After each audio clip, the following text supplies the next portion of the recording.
Bernard, is this a surprise announcement?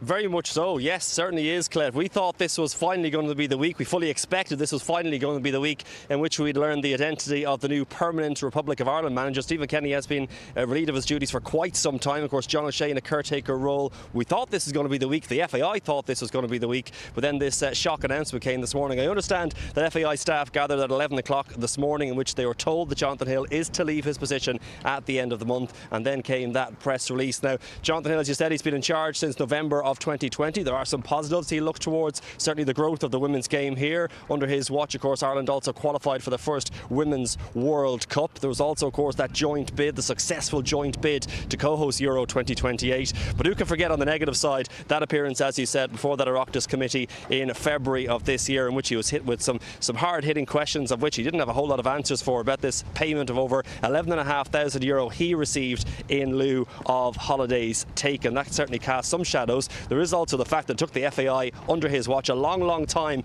to get a main sponsor for the men's national team. That was only secured recently, and this search for a manager seems to have gone on for a long time, with more and more people ruling themselves out of the running. Now, Hill was quoted in the press release that was released this morning. He said, since 2020 the FAI team and the wider football community have embraced what's been a radical transformation process for the association, and I'm proud of what has been achieved. We've developed a new dynamic leadership team, a clear strategic vision, a bold plan to address football's wider infrastructural needs, and a stable and growing financial platform for further and sustainable growth. That's what Hill has said in that press release. But it now leaves the FAI not only without a men's national team manager, but now on the lookout for a new CEO, and it'll be interesting to see just how long it will take to get that men's national team manager, because you have to assume if Hill was the man spearheading that, if he's going to leave at the end of the month, does that mean that this search will continue for quite some time? But certainly more questions than answers today for the FAI.